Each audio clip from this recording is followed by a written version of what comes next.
There's been another mass shooting in the U.S., this time at Michigan State University. And Syria is looking for more aid from Turkey in the aftermath of last week's earthquake and aftershocks. Good morning, I'm Corva Coleman from NPR News, and here are today's top stories. A mass shooting at Michigan State University in East Lansing last night has killed 3 people and left 5 others injured.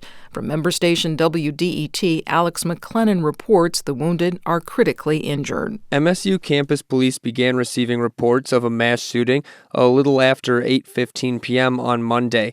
Following a manhunt, the suspect, a 43-year-old male, died from an apparent self-inflicted gunshot wound as officers closed in. Teresa Woodruff is interim president of Michigan State University. She shares her condolences with the Spartan community. We're devastated at the loss of life, and we want to wrap our warm arms around every family that is touched by this tragedy. Law enforcement have yet to name the suspect and have not identified a motive. For NPR News, I'm Alex McLennan in Detroit. In southern Turkey, at least 3 more people have been pulled alive from the rubble more than a week after a deadly earthquake and aftershocks. But more than 35,000 people have been killed in Turkey and Syria. NPR's Peter Kenyon reports Syria has agreed to open more border crossings to receive aid from Turkey. Turkish media report 18-year-old Mohammed Jaffer was pulled to safety from a collapsed building in Adıyaman province, having survived some 198 hours under the rubble in freezing temperatures with no water. The state news agency reports 2 brothers, aged 21 and 17, were rescued from a collapsed apartment block in Kahramanmaraş province. Separately, Syria agreed to open 2 additional border crossings to receive aid and supplies from Turkey. But Turkey's foreign minister says it's, quote, out of the question to deliver aid to areas controlled by the PKK and YPG militant groups.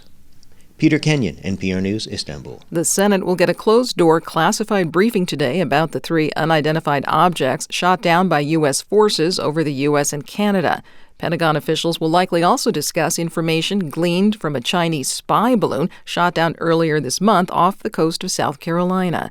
The incidents have caused deep tension between the U.S. and China.